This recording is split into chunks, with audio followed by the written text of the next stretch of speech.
दोस्तों, इस कहानी की शुरुआत एक घने और रहस्यमय जंगल से होती है। एक ग्रुप वहाँ कैंपिंग करने के इरादे से आया हुआ होता है और जंगल में टहलते हुए लोग एक पुराने और जर्जर फायर टावर के पास से गुजरते हैं। उस टूटे हुए टावर की लकड़ी पर एक सुंदर सा लॉकेट झूल रहा होता है जो किसी पुराने समय की निशानी लग रही थी। अब ग्रुप का एक इंसान वो लॉकेट अपनी जेब में रख लेता है, ये सोचे बिना कि वो एक बड़ी मुसीबत को साथ ले जा रहा है। जैसे वो लॉकेट उठाता है और वो लोग आगे बढ़ते हैं, जंगल की शांत जमीन अचानक कांपने लगती है, धरती फटने लगती है और उसमें से एक डरावनी आकृति बाहर निकलती है, एक इंसानी आकार का भयानक राक्षस। असल में वो राक्षस उसी जमीन के नीचे सालों से सोया हुआ होता है और उसका चेन उस लॉकेट से जुड़ा हुआ था। लॉकेट के छीनते ही उसकी नींद टूट जाती है और अब वो गुस्से में जंगल में घूमने लगता है अपने लॉकेट की तलाश में। जैसे ही वो एक पेड़ के पास पहुंचता है, वहाँ उसे एक जानवर की सड़ी गली लाश मिलती है जो किसी शिकारी के ट्रैप में फंसी हुई थी। उसी पेड़ पर एक कैमरा भी लगा होता है। ये देखकर वो राक्षस समझ जाता है कि इस इलाके में कोई इंसान जरूर रहता है। तभी अचानक उसे एक कार का हॉर्न सुनाई देता है जो कुछ ही दूरी पर मौजूद दो घरों की ओर से आ रहा होता है। वहाँ दो आदमी आपस में बहस कर रहे होते हैं। उनमें से एक फॉरेस्ट ऑफिसर था और दूसरा वहीं का स्थानीय निवासी। फॉरेस्ट ऑफिसर उसे डांट लगा रहा होता है कि जंगल में इतने ज्यादा ट्रैप मत लगाया करो,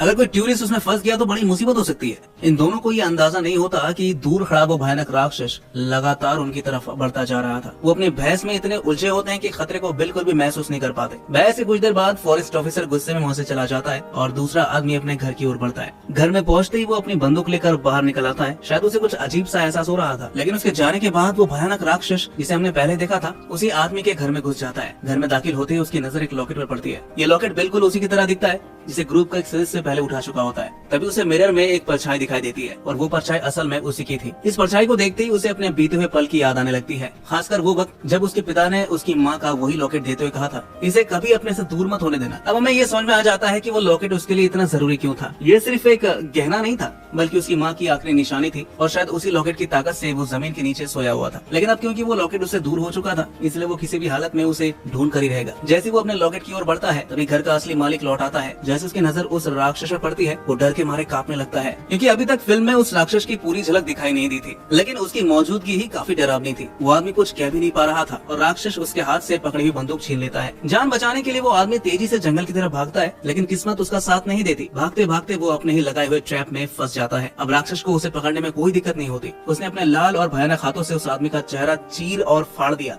इसके बाद वो राक्षस वापस उसी आदमी के घर लौटा और खून से सने हाथों से लॉकेट उठाता है, लेकिन उसे तुरंत समझ में आ जाता है कि ये लॉकेट तो असली नहीं है। उसे एहसास होता है कि उसने एक मासूम इंसान को बेवजह मार डाला। अब फिर से अपने असली लॉकेट की तलाश में वो जंगल की ओर निकल पड़ता है। जैसे जैसे वो राक्षस जंगल में आगे बढ़ता है, हमें रास्ते में वो डरावनी लाश भी दिखाई दी जाती है जिसे वो मार चुका था। उस लाश के शरीर के कई टुकड़े उसने अलग अलग जगहों पर फेंक दिए थे। जैसे वो जंगल से बाहर निकलता है, उसे सड़क के किनारे एक ग्रुप नजर आता है, वही ग्रुप जिसे हमने कहानी की शुरुआत में कैंपिंग के लिए आते हुए देखा था। ये सभी दोस्त आपस में हंसी मजाक कर रहे होते हैं, मौज मस्ती कर रहे होते हैं और उन्हें बिल्कुल भी अंदाजा नहीं होता कि कोई उन्हें झाड़ियों के पीछे से लगातार घूर रहा है। और राक्षस यानी जॉन अभी उन पर हमला नहीं करता। वो चुपचाप झाड़ियों में छिपकर उन्हें देखता ही रहता है, क्योंकि उसे महसूस होता है कि ये लोग शायद उसी के बारे में बात कर रहे होंगे। असल में इस राक्षस का नाम जॉन है और उसकी कहानी इस इलाके के लोकल लोगों में काफी मशहूर है, लेकिन डर के मारे कोई भी उसके बारे में ज्यादा बात नहीं करता। इन दोस्तों के ग्रुप में एक लड़का एनिन होता है जिसे कहानी उसके अंकल ने सुनाई थी। उसने बताया कि आज से करीब 70 साल पहले जॉन का जन्म हुआ था, लेकिन उसकी मानसिक स्थिति सही नहीं थी। वक्त के साथ वो बड़ा होता रहा, लेकिन उसका दिमाग एक 5 साल के बच्चे जैसा ही रहा। जॉन के पिता को गांव वाले बिल्कुल पसंद नहीं करते थे, इसलिए जब भी गांव के लोगों को उसके पिता पर गुस्सा आता तो वो बदला जॉन से लेते थे, क्योंकि जॉन कभी किसी से कुछ कहता नहीं था। जॉन को टॉय कार से खेलना बहुत पसंद था। वो हमेशा उस कार से खेलता रहता। एक दिन जब वो अपनी कार से खेल रहा होता है, तभी गलती से वहाँ से गुजरते एक आदमी का पैर उसके कार पर पड़ गया और वो गिर पड़ा। गिरने की वजह से उस आदमी का पैर टूट गया और वो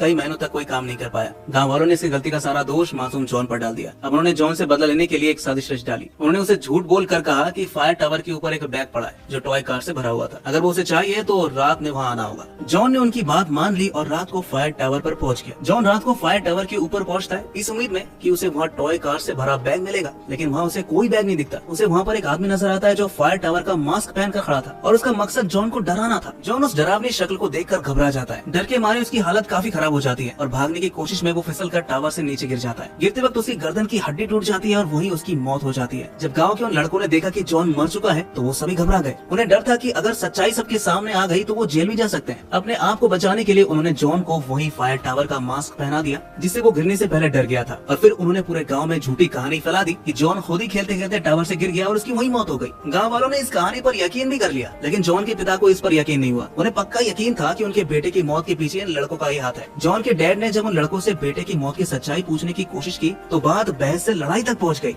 उस पूरे ग्रुप ने मिलकर जॉन के पिता को बुरी तरह पीटा, इतना कि उनकी जगह पर ही मौत हो गई। जब ये मामला पुलिस तक पहुंचा तो पुलिस ने भी इसे गंभीरता से नहीं लिया और धीरे धीरे गाँव वालों ने भी इस हादसे को भुला दिया। लेकिन जॉन नहीं भूला। अपने पिता की मौत के एक हफ्ते बाद जॉन पहली बार दोबारा जिंदा हुआ। वो सीधा जमीन से निकल कर आया और इसके बाद उसने गाँव के हर उस आदमी को मौत के घाट उतार दिया जिसने उसके या उसके डैड के साथ गलत काम किया था। जॉन के इस भयानक कहर को रोकना नामुमकिन था। तभी किसी को उसकी कमजोरी का पता चला, उसकी माँ का लॉकेट। उस लॉकेट को देखकर जॉन को दोबारा से जमीन के अंदर सुला दिया गया। फिर कई सालों तक वो सोता ही रहा, लेकिन वक्त के साथ जैसे ही वो लॉकेट उससे दोबारा दूर हुआ, जॉन फिर से जिंदा हो गया। फिर उसने काफी तबाही मचाई। फिर किसी तरह उस लॉकेट को ढूंढकर एक बार और जॉन को फिर से सुला दिया गया और अब तीसरी बार वो लॉकेट फिर से जॉन से दूर हो गया था। अब इसी लॉकेट की तलाश में जॉन अब फिर से सामने आया। अब जबकि जॉन एक बार फिर जिंदा हो चुका था तो वो पूरी ताकत से अपने लॉकेट की तलाश में जंगल में घूम रहा था। जॉन को मारा नहीं जा सकता क्योंकि वो अब एक अनडेड बन चुका था, यानी मौत से परे। उसे बस एक ही चीज से शांत किया जा सकता था, उसकी माँ का लॉकेट उसे वापस कर दो। कहानी अब फिर से उसी फ्रेंड्स ग्रुप पर लौटती है जो जंगल में कैंपिंग कर रहे थे। जॉन की कहानी सुनने के बाद ये सभी दोस्त एक ग्रुप सेल्फी लेते हैं और फिर हर कोई अपने अपने केबिन में चला जाता है। लेकिन उन्हें ये नहीं पता था कि जॉन अभी भी झाड़ियों में छिपकर उन्हें देख रहा था। काफी देर बाद ग्रुप का एक लड़का एरन अपने केबिन से बाहर निकलता है। तभी अचानक जॉन उस पर हमला कर देता है। जॉन एक मोटा सा लकड़ी का टुकड़ा उठाता है और उसे एरन के मुंह में घुसा देता है। फिर जॉन इतनी जोर से चीखता है कि एरन का आधा सिर उसकी बॉडी से अलग हो जाता है। जॉन एक हाथ में एरन का कटा हुआ सिर उठाए रहता है और दूसरे हाथ में उसकी लाश को उंगली में फंसाकर वो आगे बढ़ जाता है। चलते चलते जॉन रेंजर स्टेशन तक पहुंचता है। वहाँ वो एरन की बॉडी को जमीन पर फेंक देता है और स्टेशन के एक कैबिन को तोड़कर अंदर से कुछ चीजें निकालता है। इन चीजों में होता है एक फायर फाइटर का मास्क, एक फायर फाइटर की यूनिफॉर्म और एक भारी भरकम कुल्हाड़ी। इन सभी चीजों को पहनकर और उठाकर जॉन वहाँ से निकल जाता है। अब सुबह हो चुकी होती है और जंगल में फिर से हलचल दिखाई देती है। जॉन देखता है कि उस ग्रुप की दो लड़कियां नदी के किनारे मौजूद हैं। उनमें से एक लड़की नदी में नहाने के लिए कूद जाती है जबकि दूसरी पास में योगा करने लगती है। जॉन चुपचाप नदी में कूदकर पानी के अंदर पहुंच जाता है और उस लड़की को जो नहा रही थी उसको पानी के अंदर खींचकर मार डालता है। इसके बाद वो नदी के दूसरे किनारे से निकलकर उस दूसरी लड़की के पास पहुंच जाता है जो योगा में मग्न थी एकदम। अब जॉन के हाथ में एक नुकीला हुक होता है। वो उस हुक को लड़की के कमर में घुसा देता है और उसकी रीढ़ की हड्डी को बाहर खींच लेता है। इतना दर्दनाक हमला किसी के लिए भी जानलेवा साबित होता है और हुआ भी ऐसा ही। लड़की की जगह पर ही मौत हो गई। लेकिन जॉन को लगता है जैसे इतना भी काफी नहीं था। वो उस लड़की के सर को हुक से बांधकर उसकी कमर में बने छेद से निकाल देता है जिससे उसकी बॉडी पूरी एक गोल बॉल जैसी बन जाती है। इसके बाद जॉन उस शरीर को एक पहाड़ी चट्टान से नीचे फेंक देता है और फिर वहाँ से आगे बढ़ जाता है। जंगल में थोड़ा और आगे बढ़ता है वो तो उसे दूर दो लड़के आपस में बहस करते हुए नजर आते हैं। ये दोनों बहुत घबराए थे क्योंकि उनके ग्रुप के कई साथी अचानक गायब हो चुके थे और उन्हें समझ में नहीं आ रहा था कि आखिर क्या हो रहा है। उनमें से एक लड़का सुझाव देता है कि हमें रेंजर स्टेशन जाकर इन सब की शिकायत करनी चाहिए, लेकिन दूसरी लड़की को ये बात बेमतलब लगती है। अब उसका कहना था कि बिना किसी पक्के सबूत के रेंजर कुछ नहीं करने वाला। अब इसी बीच उनकी बहस चली रही होती है कि अचानक उनकी गाड़ी की चाबी उनके हाथ से गिरकर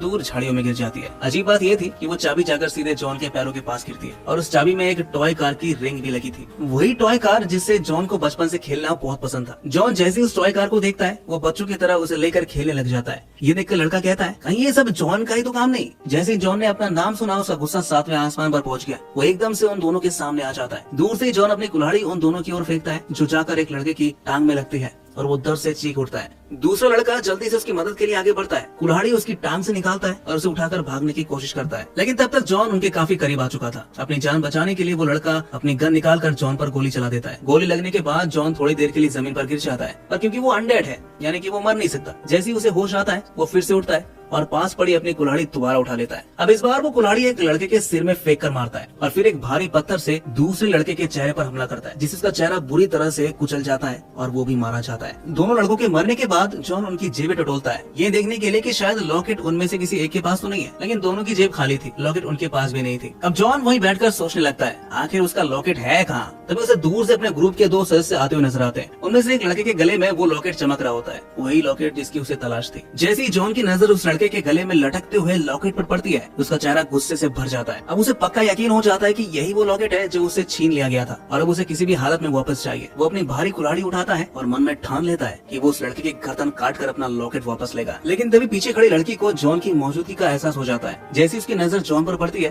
तो फौरन उस लड़के को पीछे खींचती है और दोनों मिलकर तेजी से अपनी बाइक स्टार्ट करते हैं। जॉन अपनी पुरानी आदत के मुताबिक तेज नहीं दौड़ता, वो हमेशा धीरे धीरे बिना घबराए अपने शिकार का पीछा करता है। अब वो भी उनके बाइक के पीछे पीछे उसे शांत और भयानक चाल में चलने लगता है। वो दोनों किसी तरह रेंजर स्टेशन पहुंचते हैं और वहाँ पहुंचकर जॉन के बारे में शिकायत करते हैं। रेंजर जो इसी इलाके का होता है वो ये सब सुनकर चौंकता नहीं क्योंकि वो पहले से ही जॉन की कहानी जानता था। फिर उसकी नजर उस लड़के के गले में पड़े लॉकेट पर जाती है। जैसे जैसे वो लॉकेट देखता है उसका चेहरा गंभीर हो जाता है। वो लड़की की ओर गुस्से से देखता है और कहता है तुम्हें क्या जरूरत थी उस जगह से ये लॉकेट उठाने की, ऐसी अनजान जगहों से चीजें नहीं उठाया करते। वो आगे कहता है तुम्हें अंदाजा भी है तुमने क्या कर दिया, ये वही लॉकेट है जिससे जॉन को 2 बार जमीन के नीचे सुलाया गया था। पहली बार मैंने खुद उसे ये लॉकेट दिखाकर सुलाया था और उससे पहले मेरे पिताजी ने ये किया था और अब शायद मुझे फिर से वही करना पड़ेगा। ये सुनकर लड़की एक सुझाव देती है तो क्यों ना हम वही लॉकेट वापस जॉन को दे दें, शायद वो फिर से सो जाए। रेंजर उसकी बात सुनकर थोड़ा टेढ़ी मुस्कुराहट देता है और कहता है क्या तुम्हें यकीन है कि वो लड़का तुम्हें लॉकेट लेकर जॉन के पास जाने देगा? क्या वो तुम्हें बचाने के लिए लॉकेट देगा या खुद बचकर भाग जाएगा? बातों ही बातों में रात हो जाती है और उसी वक्त जॉन भी रेंजर स्टेशन तक पहुंच जाता है। जैसे रेंजर की नजर जॉन पर पड़ती है वो अपनी बंदूक निकालकर उस पर गोली चला देता है। गोली लगते ही जॉन थोड़ी देर के लिए गिर जाता है। इनका प्लान था कि जैसे ही जॉन बेहोश होगा वो उसे किसी तरह काबू में कर लेंगे और वापस उसकी कब्र में ले जाएंगे, लेकिन उनका ये प्लान ही रह जाता है क्योंकि अगले ही पल जॉन को होश आ जाता है और वो फिर से इन लोगों पर हमला कर देता है। जॉन के होश में आते ही रेंजर और दोनों बच्चों पर खतरा मंडराने लगता है। अब वो पूरी ताकत से हमले पर उतर आते हैं। सबसे पहले वो रेंजर की जेब से उसकी बंदूक छीन लेता है और उसी पर पलट कर हमला कर देता है। इसी बीच लड़का और लड़की किसी तरह अपनी जान बचाने के लिए वहाँ से भाग खड़े होते हैं, लेकिन हैरानी की बात यह होती है कि जॉन उनके पीछे नहीं दौड़ता। उसकी नजर तो पहले अपने पुराने दुश्मन रेंजर पर पड़ती है जिससे वो सालों पुराना हिसाब चुकाना चाहता था। अब जॉन अपने साथ लाए हुक को रेंजर की पीठ में डालता है और उसकी रीढ़ की हड्डी पूरी ताकत से बाहर खींच लेता है। इसके बाद जॉन रेंजर की लाश को घसीटते हुए ले जाता है। उस कैबिन में जहाँ कुछ समय पहले वो एरन की बॉडी फेंक चुका था, वहाँ एक मशीन होती है, उसी के जरिए वो पहले रेंजर का हाथ काटता है, वही हाथ जिससे रेंजर ने सालों पहले जॉन को सुलाया था। फिर वो रेंजर का सिर काट कर उसे पूरी तरह मार डालता है। रेंजर को खत्म करने के बाद अब जॉन फिर से अपने असली टारगेट यानी उस लड़का और लड़की की तलाश में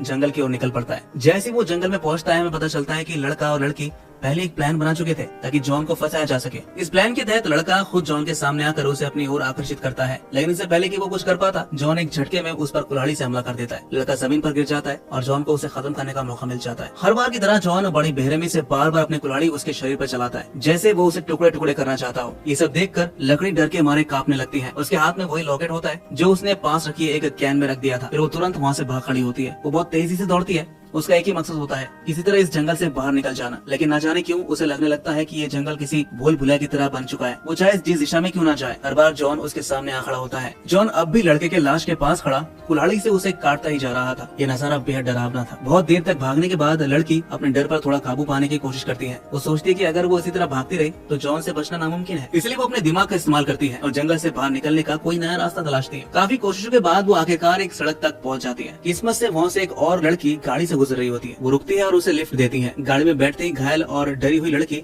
बेहोश सी होने लगती है। वो लड़की उसकी हालत देखकर घबरा जाती है और उससे पूछती है क्या हुआ तुम्हारे साथ? डरी हुई लड़की धीमी आवाज में कहती है कुछ नहीं, मैंने बस एक बहुत ही भयानक जानवर देख लिया है। वो लड़की थोड़ा मुस्कुराते हुए जवाब देती है हाँ मैं समझ सकती हूँ, जंगल में लोग अक्सर डर जाते हैं। एक बार मेरे भाई ने भी एक बहुत ही डरावना भालू देख लिया था जिसने उस पर हमला किया था, लेकिन किसी तरह उसकी जान बच गई। फिर वो सोचते हुए कहती है क्या पता वो भालू नहीं वही जॉन रहा हो। इतने बातों के दौरान वो देखते हैं कि उसके साथ बैठी लड़की की हालत बिगड़ रही है। उसके पाँव से बहुत ज्यादा खून बह रहा था। ड्राइवर लड़की फौरन अपनी गाड़ी साइड में रोकती है ताकि उसके पैर की पट्टी कर सके, लेकिन घायल लड़की उसे बार बार मना करती है प्लीज गाड़ी मत रोको, बस चलाते रहो, जंगल से बाहर निकलना है हमें। पर ड्राइवर लड़की उसकी एक नहीं सुनती और उसकी मदद करने के लिए गाड़ी रोककर उसका जख्म बांधने लगती है। इस दौरान घायल लड़की लगातार जंगल की ओर डर डर कर देखती रहती है जैसे उसे पूरा यकीन हो कि अब जॉन वहाँ से निकलकर दोनों को मार डालेगा, लेकिन ऐसा नहीं होता। फिल्म के आखिरी सीन में हम जॉन को जंगल के अंदर देखते हैं जहाँ वो शांत खड़ा होता है। उसके हाथ में उसका लॉकेट था। हाँ आखिरकार उसे अपना लॉकेट मिल ही चुका था। अब जब उसे अपनी माँ की आखिरी निशानी वापस मिल गई है तो वो बिना किसी और को नुकसान क्यों पहुँचाएगा। वो चुपचाप वहाँ से दूर चला जाता है और इसी के साथ ही डरावनी और खौफनाक और रहस्यमय कहानी यहीं पर खत्म।